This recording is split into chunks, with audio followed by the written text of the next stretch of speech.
Now, several photos of the incident at Ogun River by Kara Bridge found their way to our portal. At present, the invasive weeds are giving way to water once again, and the river is regaining its course gradually.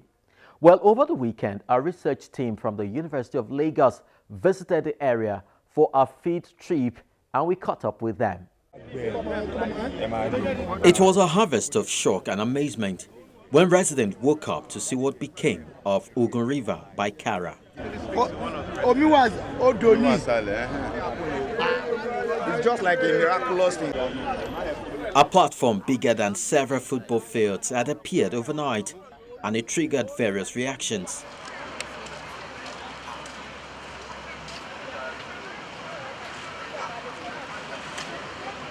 To the onlooker, it was a miracle. We discovered that the water is not flowing anymore.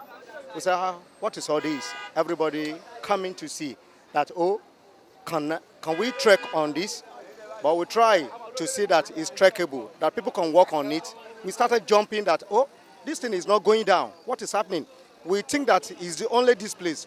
Then when we go to the distance, we discover that it's everywhere, that is dry. And we don't know what really caused it. I grew up in this area and I've known this river to be here over 35 years ago.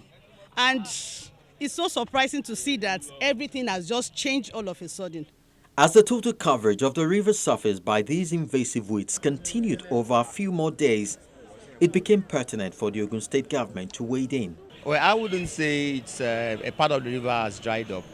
What happened basically is that the Ogun Dam was released, and because it had increased the water level, and there's torrents on the river course, so it has brought along with it a lot of ice that you can see at the background. What is mysterious about the whole thing is that the clogging, particularly under the bridge. That's why you think the other side is dried up and this place is still flowing. Basically what happened is that the river, the ice was brought along with the torrent of the water, and then that's clogged the river course. You can see it's flowing underneath, but because of the amounts of the debris which the river has brought with the high scent, that perhaps provided the platform where people are now having to walk on the river. So we are going to bring in a dredger, and then we're going to dredge it out and then pump it out. I will also want to advise that people that are commuting on it should stop it, because ice usually brings along with it other animals that are dangerous, reptiles, scorpions, and the likes. We killed a snake here. So people should stop, commuting on it. That's the advice I want to give to the people. But 1 week after, the river is beginning to take its course again, prompting a team of researchers from the University of Lagos, led by the Deputy Vice-Chancellor, to visit for an on-the-spot assessment. We have quite a large volume, so it's nothing new, but the point was that something blocked the easy passage, and then there was accumulation.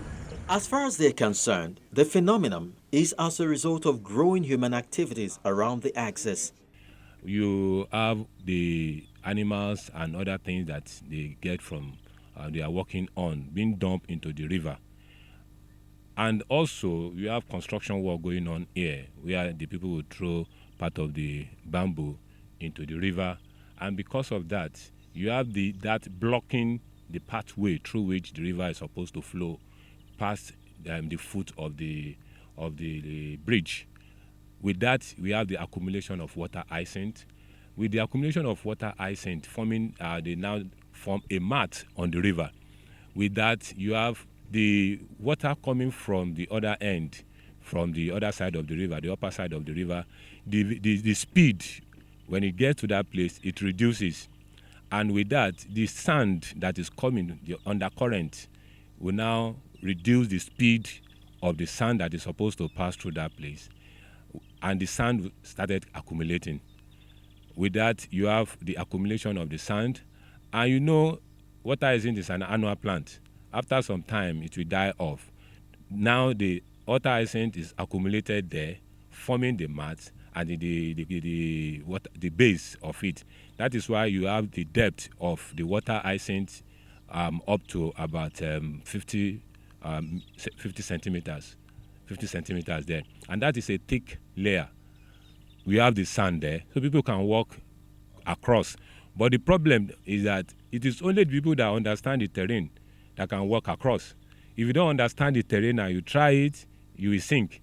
We went to the place now with a wood that is about 2 meters. At a stage, our lead, our guard was able to put the stick into the water, and it went down. A 2 meter stick going down there. So it means that if you don't understand the terrain and you try it, you can get stuck there. So the only thing that can be done is, one, like I said, the anthropogenic activity is a big problem there. The other thing, the dredging down the river, there's a dredging activity going on there, apart from the one that is going on here, is another problem. You cannot stop people from dredging, you can only control the level of the dredging work that they are doing. So the only thing they can do is just to clear that part. There is nothing miraculous about it. While the invasion of our waterways by these weeds remains, converting it to our benefit is yet to be explored. I have been privileged to have undergone a training about 8 years ago when I was still with the Lagos State Ministry of Agriculture. A training was conducted at Ibokoda in Ondo State, during which water hyacinth was converted to organic fertilizer.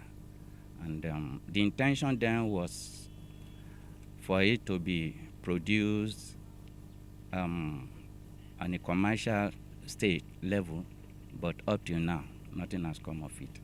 We know that in nations of the world, any food item produced using organic materials, one, is healthier for the body system, and it even commands higher prices in the market. But unfortunately, like I said, I don't know of anywhere in this country as of today that training has been put to good use. I believe that government should take the plunge and get some of our research institutions involved, so that when the products come out, it can be marketed. Water hyacinth on our waterways was first sighted in the mid-80s, and since then it has become a regular occurrence. The issue of water hyacinth is not new in Nigeria. History has it that we got it right from Cotonou. It's a West African problem, or you can even say it's a tropical problem. But the first generation that we hear came to Nigeria was about 1985, when we had the first batch coming from Cotonou through Badagry, Porto Novo Creek into the Lagos Lagoon. And since then, it's been a very serious issue. If you go to the riverine areas in Ogun, Ondo, even down to Delta, almost everywhere in the Niger Delta, it's no more news. The problem of water, I think, has been very, very big, and people are really suffering from it. Sometimes farmers are trapped for weeks, for days. They go for fishing expedition in the creeks, and they find it difficult to come back because water hyacinth has blocked their way. In some climes, water hyacinth has been used for the production of biodiesel, fish feeds, and more.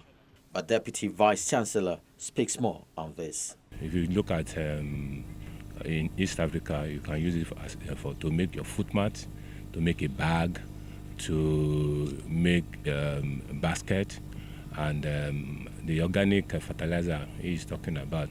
If you are able to harvest it and mix it with some multivitamin, you can use it as fish feed.